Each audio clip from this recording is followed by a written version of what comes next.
Hello students. Last class में हमने पढ़ा था कि कैसे हम पीएच मेजर कर रहे हैं डिफरेंट डिफरेंट चीजों का, राइट। और अलग अलग हमारे नंबर्स पे पीएच कैसा कैसा हो सकता है और उससे किसी भी सब्सटेंस का एसिडिक या बेसिक नेचर हम कैसे आइडेंटिफाई कर सकते हैं। हमने ये भी देखा था कि we were using pH paper या universal indicator to find the pH of various substances. और क्या होता है जब हम ये पीएच पेपर यूज करते हैं, जिस भी सब्सटेंस में हमने इसको कांटेक्ट में लाया, जिस भी सब्सटेंस के, तो वहां पर क्या होता है, इस पीएच पेपर का कलर चेंज हो जाता है। अब जो कलर चेंज रहता है वो चार्ट रहता है, कलर चार्ट, उसमें पीएच कलर के साथ साथ दिए रहते हैं। तो आप क्या कर सकते हो, जो भी पीएच पेपर में आपका कलर आएगा, ठीक है।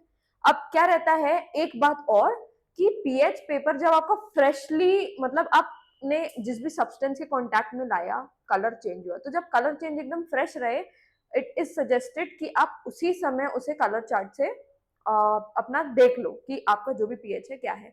क्योंकि रहता यह है कि कुछ कुछ पीएच पेपर थोड़ा अगर लो क्वालिटी के रहते हैं, या जब आपका सब्सटेंस जो रहता है वो सूखने लगता है, अगर आपका सब्सटेंस एक्वा सॉल्यूशन में था, ठीक है, फॉर एग्जांपल मैंने एक्वा सॉल्यूशन में HCl लिया, तो इसमें मैंने पीएच पेपर को डिप किया, मुझे एक कलर मिला, मैंने कलर चार्ट से तुरंत की तुरंत कंपेयर कर लिया, मुझे पीएच मिल गया इसका। अगर मैं इसको पीएच पेपर को यूज करूंगी इसको मेजर करने के लिए, इसका पीएच, बट मैंने कलर चार्ट से कंपेयर नहीं किया, मैं बड़े अच्छे से चली गई पीएच पेपर रख के कि अरे आकर करेंगे, ठीक है, ऐसे एक दो घंटे बढ़िया घूमने चले गए, it might be possible colour paper, जो पीएच पेपर है हमारा, तब तक सूख जाए और उसका कलर वापस बैक टू नॉर्मल हो जाए, ठीक है। तो कुछ गंदे क्वालिटी के पेपर भी रहते हैं और कुछ अच्छे क्वालिटी के पेपर रहते हैं, डिपेंड करता है, ठीक है। अच्छा, आज हम पढ़ेंगे कि स्ट्रेंथ क्या होती है एसिड और बेस की, ठीक है। एसिड और बेस की स्ट्रेंथ क्या होती है, तो देखो, अब स्ट्रेंथ जो है हमारी, लिख लो, स्ट्रेंथ डिपेंड करती है बेटा नंबर ऑफ आयंस पे।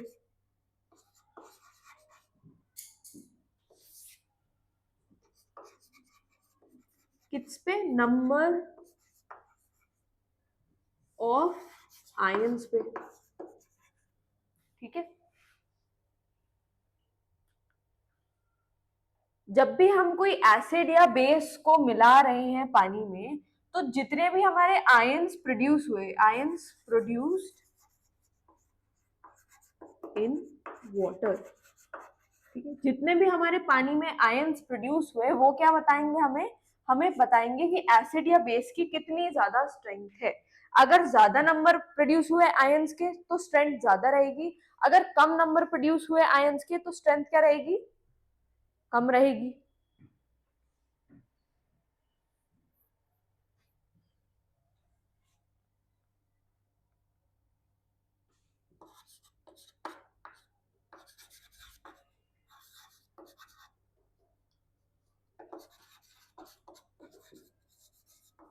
ये सिर्फ कॉन्सेंट्रेशन पे डिपेंड नहीं करता है, ओके, सिर्फ और सिर्फ कॉन्सेंट्रेशन पे डिपेंड नहीं करता है, उसके अलावा भी कुछ फैक्टर्स रहते हैं।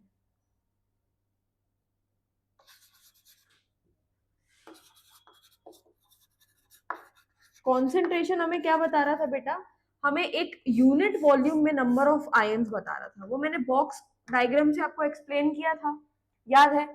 तो वो क्या है, वो हमारा कॉन्सेंट्रेशन है कि हमारी यूनिट वॉल्यूम में कितने नंबर ऑफ आयंस प्रेजेंट है। ये बता रहा है कि एसिड या बेस को घोलने के बाद जब वो आयोनाइज हुआ है, तो हमारे जो पूरा पानी है, जितने में हमने इस सब्सटेंस को मिक्स किया है, डिसॉल्व किया है, तो इन टोटल कितने आयंस प्रोड्यूस हुए, ठीक है, कितने आयंस प्रोड्यूस हुए, ठीक है। अच्छा,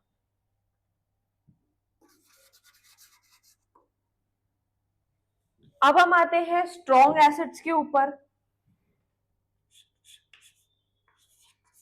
क्या होते हैं स्ट्रॉन्ग एसिड्स?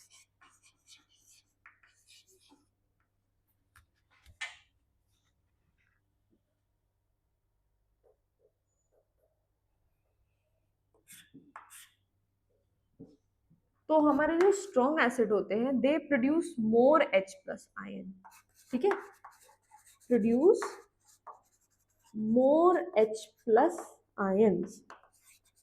ज्यादा H प्लस आयंस प्रोड्यूस करेंगे, ठीक है। स्ट्रॉन्ग क्यों बोल रहे हैं हम, स्ट्रेंथ ज्यादा है, H प्लस आयन जो प्रोड्यूस कर रहे हैं वो ज्यादा है, ठीक है।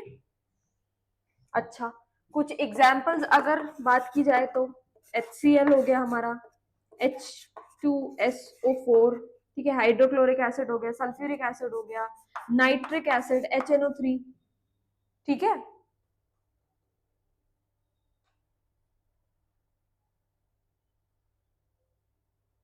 अगर बात की जाए वीक एसिड्स की, अगर बात की जाए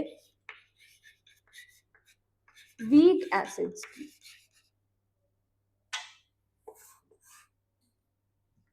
तो बेटा these weak acids produce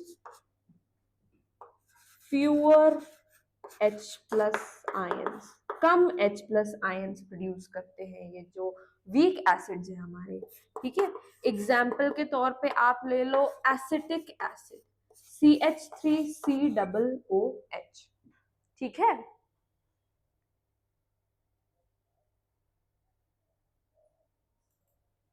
weak acid के बाद हम जरा देख लेते हैं कि कैसे मैं स्ट्रॉन्ग और वीक बोल रही हूं। समझ लो मेरे पास है HCl और मेरे पास है एसिटिक एसिड, ठीक है। मेरे पास है HCl और है एसिटिक एसिड, दोनों की कॉन्सेंट्रेशन सेम है, ठीक है। कॉन्सेंट्रेशन दोनों की क्या है, सेम है, इसकी भी और इसकी भी, ठीक है। कॉन्सेंट्रेशन मैंने सेम रखी। अच्छा, लेकिन बेटा क्या होएगा जब मैं HCl को पानी में डिसॉल्व करूंगी, या जब इसका एक्वस सॉल्यूशन जो रहेगा, ठीक है, पानी में डिसॉल्व किया या एक्वस सॉल्यूशन हमने इसका बनाया, तो क्या होएगा, ये वाला ना जो एसिड है ये ज्यादा आयोनाइज होएगा, ठीक है। ज्यादा आयोनाइज होएगा मतलब HCl टूट जाएगा H प्लस और Cl माइनस आयन में, ठीक है। H प्लस आयन ज्यादा रहेंगे तो क्या होएगा, मोर आयन मोर स्ट्रेंथ, ठीक है। तो ये टूट कर, ठीक है, आयोनाइजेस मोर, मैं यहां पर लिख दे रही हूं आयोनाइजेस मोर, और यहां पर मैं लिख दे रही हूं आयोनाइजेस लेस,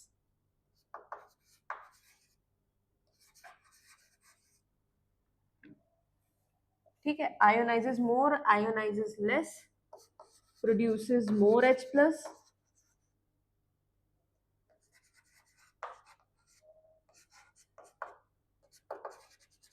ये क्या होएगा, ये कम आयोनाइज हो रहा है तो ये कम H प्लस बनाएगा, produces fewer H plus ions. अब जहां पर देखो मैंने क्या बताया था, मैंने बताया था कि नंबर ऑफ आयंस प्रोड्यूस्ड, ठीक है। स्ट्रेंथ किस पे डिपेंड कर रही है, नंबर ऑफ आयन प्रोड्यूस्ड। यहां पर आयन ज्यादा है मतलब स्ट्रेंथ क्या है, ज्यादा है। यहां पर आयंस कम है, यहां पर आयंस कम है मतलब स्ट्रेंथ क्या है, कम है, कम, ठीक है। तो ये हमने बात कर ली एसिड के बारे में। सिमिलरली अगर हम बेस के बारे में बात करें, स्ट्रॉन्ग बेसिस, ठीक है, स्ट्रॉन्ग बेसिस के बारे में बात करते हैं और वीक बेसिस के बारे में बात करते हैं।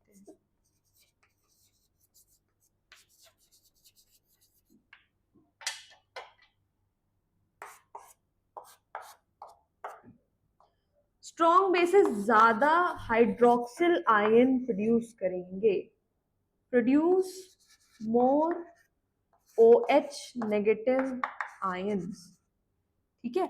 स्ट्रॉन्ग बेसिस जो रहेंगे ये ज्यादा हाइड्रोक्सिल आयंस प्रोड्यूस करेंगे। जैसे यहां पर हमने HCl लिया था जो हमारा क्या था, स्ट्रॉन्ग एसिड था, और ये हमने एसिटिक एसिड लिया था जो हमारा क्या है, वीक एसिड है। तो सिमिलरली स्ट्रॉन्ग बेस में देखो हम ले लेंगे, हम NaOH ले सकते हैं, हम KOH ले सकते हैं, ठीक है। और वीक बेस, पहले वीक बेस समझो होता क्या है, तो these weak bases produce fewer OH negative या हाइड्रोक्सिल आयंस। और इनके एग्जाम्पल्स की बात की जाए बेटा, तो आपके पास एग्जाम्पल में आ जाएगा ये। अच्छा, tell me what is this? हाँ, यस, अमोनियम हाइड्रोक्साइड। और ये क्या होता है? Okay, good, ammonia. तो ये अमोनियम हाइड्रोक्साइड है, ठीक है। ये क्या होता है? ये एक वीक बेस है। एंड आपका मैग्नीशियम हाइड्रोक्साइड भी थोड़ा बहुत वीक बेस है, या हम एक ही कंसिडर कर रहे हैं यहाँ पर, ठीक है, एक ही कंसिडर कर ले रहे हैं, ठीक है। तो जैसे हमने यहाँ पर स्ट्रॉन्ग और वीक एसिड लिया था, हम यहाँ पर NaOH ले सकते हैं और हम ले सकते हैं अमोनियम हाइड्रोक्साइड दूसरी जगह पर। जब हम अमोनियम हाइड्रोक्साइड और NaOH के एक्वस सॉल्यूशंस बनाएंगे, तो जो NaOH रहेगा ना बेटा, वो ज्यादा आयोनाइज होएगा, जबकि ये जो है अमोनियम हाइड्रोक्साइड, ये कम आयोनाइज होएगा, ठीक है। मतलब इसके ज्यादा OH नेगेटिव आयंस बनेंगे और इसके कम OH नेगेटिव आयन बनेंगे। आयोनाइज क्या हो रहा है? मतलब टूट रहा है वो, ठीक है। ये जो कॉम्पोनेंट है, ये अपने आयोनिक क्या बोलते हैं, सब्सटेंस है, ये अपने आयोनिक कॉम्पोनेंट में टूट रहा है, ठीक है। ये ज्यादा आयन प्रोड्यूस करेगा हाइड्रोक्सिल, ये कम हाइड्रोक्सिल आयन प्रोड्यूस करेगा। जिसमें आयन ज्यादा प्रोड्यूस हो रहे हैं उसकी स्ट्रेंथ ज्यादा रहेगी, जिसमें आयन कम प्रोड्यूस हो रहा है उसकी स्ट्रेंथ कम रहेगी। और उसी बेसिस पे हमने इनको स्ट्रॉन्ग और वीक की कैटेगरी में क्लासिफाई किया है, ओके।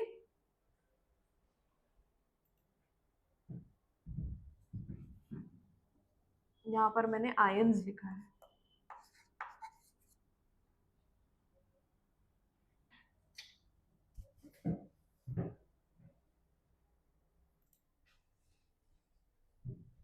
अब हम पढ़ेंगे पीएच की इंपॉर्टेंस एवरीडे लाइफ में। सबसे पहले हम कंसिडर करते हैं लिविंग ऑर्गेनिजम्स और पीएच का क्या कनेक्शन रहता है। तो सुनो जरा, ये जो हमारे लिविंग ऑर्गेनिज्म है, हम तुम प्लांट जितने भी लोग हैं, ठीक है, ये क्या करते हैं? ये बहुत ही नैरो पीएच रेंज में सरवाइव करते हैं, दैट इज 7 to 7.8 की, ठीक है। तो पीएच रेंज नैरो रहती है, इतने में सर्वाइवल होना है। अगर पीएच में डिस्टर्बेंस आती है, ठीक है, स्मॉल चेंजेस अगर आती है पीएच में, तो it can disturb bodies functioning, ठीक है। अब कभी कभी क्या रहता है कि तुम लोगों ने अगर एक्सपीरियंस किया हो, ठीक है, मैंने एक्सपीरियंस किया है कि जैसे अगर बॉडी में कोई भी प्रॉब्लम आती है, okay, and doctor prescribes a pain killer, ठीक है, तो पेन किलर अगर ज्यादा डोज में ले रहे हैं हम, जैसे सुबह और शाम ले रहे हैं, तो डॉक्टर उसके साथ साथ एक ऐसी भी दवाई प्रिस्क्राइब करेंगे जो हमारी स्टमक की लाइनिंग को प्रोटेक्ट करे, ठीक है। क्या होता है? उससे एसिड ज्यादा प्रोड्यूस होता है। अब एसिड ज्यादा प्रोड्यूस होएगा या पीएच में कुछ डिस्टर्बेंस आएगी हमारे स्टमक के अंदर, वो भी हार्मफुल रहता है। हमारी म्यूकस की जो मेम्ब्रेन है वो डैमेज हो सकती है, जो स्टमक की इनर लाइनिंग में है, राइट, ऐसा। और कुछ लोग बहुत मान होते हैं, आधी गोली खाते हैं आधी नहीं खाते हैं, मतलब पेन किलर, हाँ ठीक है हमारा दर्द ठीक हो जाएगा, लेकिन जो एक्स्ट्रा उन्होंने उसके लिए दी है तो वो नहीं लेते हैं, ठीक है। कोई रीजन से डॉक्टर दवाई का कॉम्बिनेशन बना के देते हैं, ठीक है। अच्छा, एसिड रेन पे चलते हैं नेक्स्ट। तो एसिड रेन क्या है? ऐसी रेन जिसका जो पीएच है बेटा, वो 5.6 से कम है, ठीक है। 5.6 से कम है मतलब एसिडिक ज्यादा रहेगी, ओके। जैसे जैसे पीएच कम होता जाता है एसिडिक नेचर बढ़ता जाता है। अब इसके कॉजेस क्या है? तो जैसे गैसेस रहती हैं हमारी, सल्फर डाइऑक्साइड, नाइट्रोजन डाइऑक्साइड, ये क्या हमारे इन्वायरमेंट में प्रेजेंट रहती है।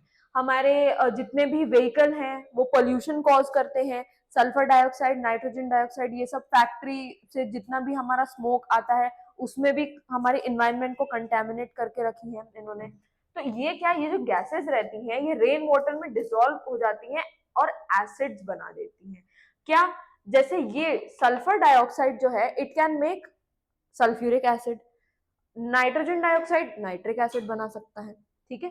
तो अब इसके इफेक्ट क्या होते हैं? तो ये प्लांट्स और बिल्डिंग को डैमेज करेगा, ठीक है, प्लांट्स को तो डैमेज करेगा ही करेगा, बिल्डिंग्स को भी डैमेज करेगा। एक एग्जांपल मैं दे रही हूँ, बहुत फेमस एग्जांपल है, जो ताजमहल है, ठीक है।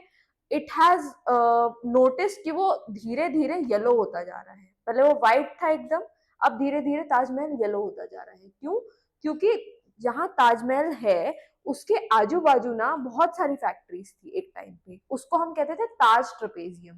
ठीक है, तो ट्रेपेजियम में जैसे 4 कॉर्नर्स रहते हैं वैसे ही ताज ट्रेपेजियम बनता है अगर वो मैप पे बनता है। ओके, तो 4-5 ऐसे फैक्ट्रीज थी जो बहुत ज्यादा ही स्मोक और पोल्यूटेंट्स प्रोड्यूस कर रही थी एनवायरनमेंट में, एटमॉस्फेयर में इतने मतलब ये सब गैसेस रिलीज होती थी। और क्योंकि फिर ये गैसेस जब बारिश होती थी रेन वाटर में डिसॉल्व हो जाती थी तो क्या होता था, एक तरीके से एसिड रेन होती थी। जो हमारा मार्बल है, ताजमहल मार्बल से बना है, marble is what, calcium carbonate. तो जब कैल्शियम कार्बोनेट एसिड से रिएक्ट करेगा कुछ ना कुछ तो होगा, येलोइंग हो रही है ताजमहल की। ठीक है, अच्छा, और क्या इफेक्ट रहते हैं इसके, तो बेटा it lowers river water pH. जब हमारी रिवर है उसका जो पीएच है वो कम होने लग जाएगा तो क्या होएगा, जो भी उधर पे रिवर में ऑर्गेनिजम्स रह रहे हैं, चाहे रिवर हो चाहे लेक हो पॉन्ड हो जो भी वाटर बॉडी हो, उसका पीएच लो होएगा। ठीक है, मतलब एसिडिक हो रहा है धीरे धीरे। अब आपने यहाँ पर अभी पढ़ा कि लिविंग ऑर्गेनिज्म कुछ स्पेसिफिक रेंज में सर्वाइव ही कर पाते हैं, है ना। तो जब यहाँ पर रिवर वाटर या किसी भी वाटर बॉडी का पीएच लो होएगा तो उसमें जितने भी ऑर्गेनिज्म है, एक्वेटिक ऑर्गेनिज्म, उनकी जो लाइफ है उनके सर्वाइवल को डिफिकल्ट बना देती है ये एसिड रेन। ठीक है, अच्छा, नेक्स्ट चलते हैं हम तो पीएच ऑफ सॉइल पे चलते हैं। तो हमारे जो अलग अलग प्लांट्स रहते हैं उनको अलग अलग सॉइल के मतलब पीएच के सॉइल पे क्या बोलते हैं अपना सर्वाइवल करना होता है। ठीक है, तो it depends on the plant कि हमारा हमने जो भी प्लांट लिया है उसकी हेल्दी ग्रोथ कराने के लिए हम जो भी उसके लिए सूटेबल पीएच है उसे वो प्रोवाइड करें। अब हम पीएच उसे कैसे प्रोवाइड कर सकते हैं, तो हम कुछ कंपाउंड यूज कर सकते हैं। जैसे आपकी एनसीईआरटी में एक क्वेश्चन था, मैंने आप लोगों को सॉल्व कराया था कि एक फार्मर है उसने सॉइल में ऐड किया था sodium hydroxide, calcium hydroxide and calcium oxide. ठीक है, ये सब ऐड किया था उसने।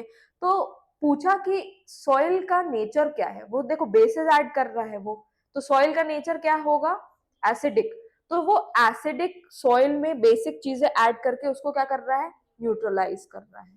ठीक है, अच्छा, फिर डाइजेशन की बात करें तो हमारे स्टमक में कौन सा एसिड सिक्रीट होता है, HCl, हाइड्रोक्लोरिक एसिड। तो ये हाइड्रोक्लोरिक एसिड के दो काम रहते हैं। पहली बात तो डाइजेशन में हेल्प करता है, कैसे, एक पेप्सिन नाम का एंजाइम होता है उसको एक्टिवेट कर देता है HCl, एसिडिक मीडियम में ही पेप्सिन एक्टिवेट होता है। और दूसरा काम क्या कर रहा है, हार्मफुल माइक्रोब को ये किल कर रहा है।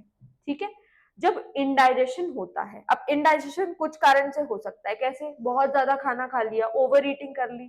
ठीक है, या हो सकता है बॉडी में ऑलरेडी कुछ प्रॉब्लम हो, या एक चीज और, अगर बहुत ज्यादा स्पाइसी खाना खा लेते हैं। ठीक है, अगर बहुत ज्यादा स्पाइसी खाना खा लेते हैं कि मतलब खाते ही जा रहे हैं खाते ही जा रहे हैं। ठीक है, कोरियन नूडल्स मंगवाए हमने, ठीक है, अच्छा एक्स्ट्रा स्पाइसी वाले रामेन मंगवाया और बढ़िया खा रहे हैं। ठीक है, कोई चिंता नहीं, ओके, कोई चिंता नहीं, लेकिन फिर बाद में प्रॉब्लम्स होती है। It might be possible it can cause acidity, और acidity can lead to indigestion. तो क्या होता है, ज्यादा एसिड प्रोड्यूस होता है जब इनडाइजेशन हो। जब इंडाइजेशन होता है तब क्या होता है, ज्यादा एसिड प्रोड्यूस होता है।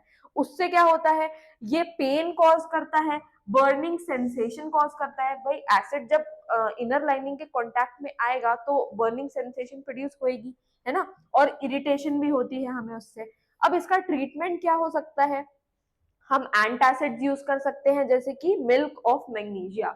मिल्क ऑफ मैग्नीशिया केमिकली रहता है आपका मैग्नीशियम हाइड्रोक्साइड। ठीक है, MgOH होल ट्वाइस। ये क्या है, ये एक माइल्ड बेस है जो कि हमारे एक्सेस एसिड प्रोड्यूस हुआ है उसे क्या कर देता है, न्यूट्रलाइज कर देता है। ठीक है, ओके, नेक्स्ट हम आते हैं टूथ डीके पे। तो देखो बेटा, टूथ डीके में क्या होता है कि हमारा जो नॉर्मल माउथ का पीएच रहता है, ठीक है, वो क्या रहता है, न्यूट्रल रहता है। ठीक है, लेकिन अगर किसी कंडीशन के कारण ये जो पीएच है ये ड्रॉप होता है 5.5 के नीचे, तो ये क्या 5.5 के नीचे मतलब एसिडिक कंडीशन है, यहाँ पर टूथ डीके स्टार्ट हो जाता है।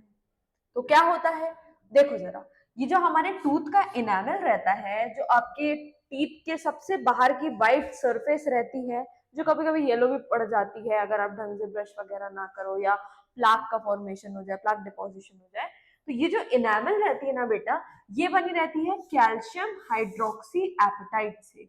ये जो सब्सटेंस है ये हमारी ह्यूमन बॉडी में हार्डेस्ट सब्सटेंस है।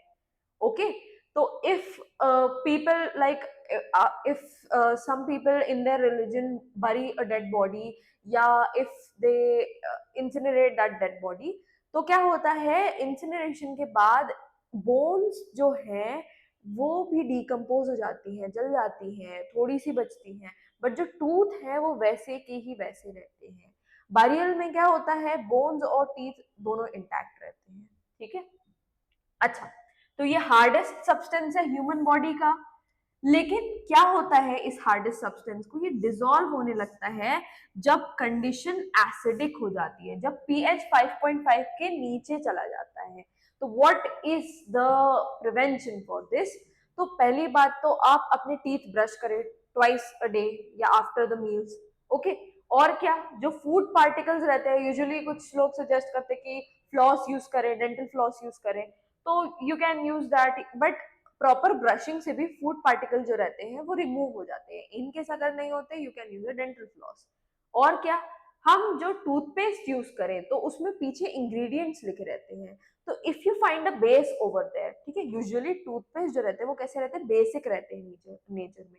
ये क्या होता है, जो माउथ का एसिडिक पीएच रहता है, इन केस अगर कोई फूड पार्टिकल अभी भी बचे हुए हैं और उसके कारण जो हमारा पीएच है माउथ का ड्रॉप हो रहा है, तो जब हम ये बेसिक टूथपेस्ट यूज करते हैं उससे क्या होता है कि जो माउथ की एसिडिक कंडीशन है वो न्यूट्रलाइज हो जाती है। ओके, नेक्स्ट हम आते हैं self defence by plants and animals पे। ठीक है, तो प्लांट्स और एनिमल्स अपने सेल्फ डिफेंस के लिए कुछ सब्सटेंसेस सिक्रीट कर देते हैं, जैसे बी स्टिंग में और नेटल प्लांट के केस में। ये मैंने पहले भी कवर कर चुका है, ये मैं फिर से कवर कर रही हूँ। बी स्टिंग के और नेटल प्लांट के भी केस में, दोनों केसेस में क्या होता है कि ये जो हमारा प्लांट है और ये हमारा जो एनिमल है, they inject methanoic acid when they come in contact with our body। अब क्या होता है, बी स्टिंग के कारण हमें पेन होगा, इरिटेशन होगा, एंड नेटल प्लांट ने जो मेथेनोइक एसिड इंजेक्ट किया है उसके कारण बर्निंग सेंसेशन प्रोड्यूस होगी। क्या कर सकते हैं हम, यहाँ पर बेटा हम बेकिंग सोडा अप्लाई कर सकते हैं। Baking soda is your sodium hydrogen carbonate. ठीक है, यहाँ पर बी स्टिंग के केस में हम बेकिंग सोडा अगर अप्लाई करेंगे तो क्योंकि बेकिंग सोडा एक माइल्ड बेस होता है, वो इस एसिड को न्यूट्रलाइज कर देगा और जो पेन और इरिटेशन है वो कम हो जाएगी। नेटल प्लांट के केस में क्या रहता है कि जहां पे नेटल प्लांट रहता है उसी की विसिनिटी में, उसी की सराउंडिंग में हमें एक डॉग प्लांट भी मिलता है। अब डॉग प्लांट की लीव्स को जब हम रब करेंगे उस अफेक्टेड एरिया में, तो इट विल ईज अस।